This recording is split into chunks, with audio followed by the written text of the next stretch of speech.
Hey everybody, this is John Franklin Reviewer, and I'm back with my movie reviews, and I am still continuing my Nightmare on Elm Street series here. So, let's get right into it here. A Nightmare on Elm Street Part 5, The Dream Child here. So what exactly is this one about? Well, this is actually about Freddy Krueger returning through Alice's unborn baby, and now Alice must fight Freddy Krueger again. Okay, so what is it that I really liked about this movie here? Well, let's start off with Alice. I still believe her acting. I think she still does a good job. She's not as good as in Part 4, but I still think she does a really good job in this. Her dad, which I don't think I mentioned in Part 4, was that cliche alcoholic, but in this one he's the sober father here trying to protect his daughter and grandson Jacob. There was some humor that I actually chuckled at a little bit here, not a whole lot. Most of the humor did fall flat for me here. I also did like Freddy versus the comic book guy. Very interesting of what they did on that there. I think that the fight itself was really fun, seeing, Super Freddy and all that kind of stuff. And this guy, I can't remember the character's name, loves drawing comic books, so he turns into one of his heroes and all that there, and I thought I thought they did a good job doing that there, and I really like that. And then the final is Dan's death.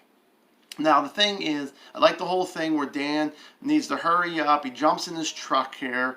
Then all of a sudden he has to escape from his truck because Freddy's after him.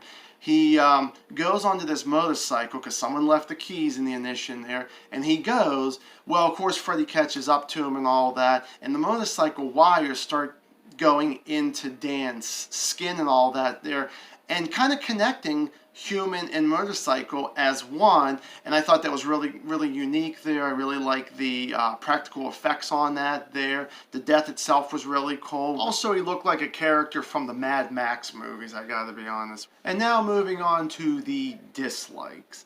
Well, okay, other than Alice and her father, I did not like any other character in here. Yes, that even includes Freddy Krueger. He really wasn't even in it that much. I was kind of disappointed with that there. Once again, I didn't really care for Dan. I loved his death, but I didn't really care for him like in Part 4, honestly. I don't know. I just didn't really feel like he needed to even be in. Maybe other than his death, he could have died at the very beginning of this movie. They could have even said he died before the movie even came out, kind of thing. I just really wasn't thrilled with him there.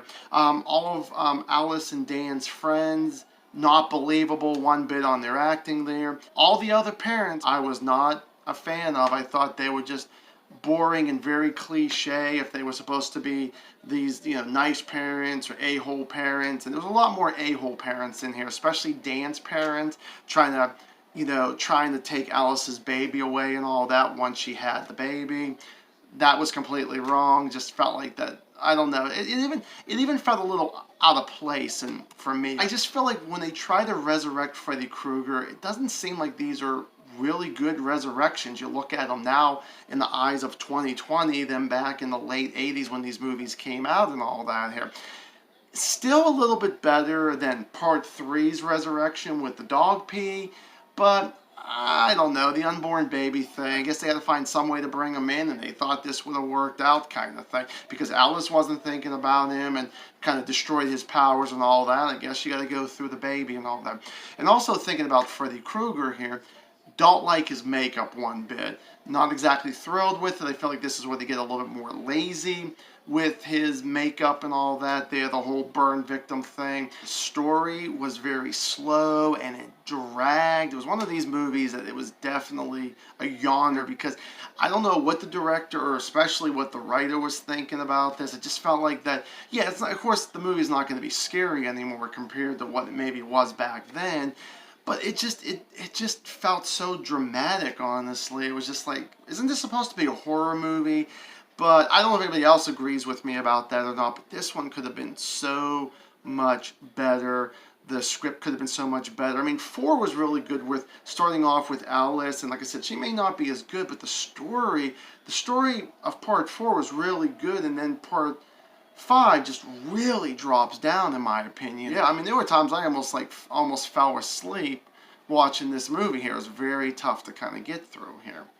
And then the final negative. Freddy Krueger, who is our serial killer, afraid of his mother, who he ended up hiding the dead body in some kind of tower. Alice or Yvonne had to go actually find her. Actually, Yvonne ends up the one that ends up finding her and, releasing her and all that there. But I don't know, just seeing Freddy Krueger, the one who's scared, instead of us being afraid of him, like we're supposed to feel sorry for him and all that there about his mother. No, I don't believe it one bit there.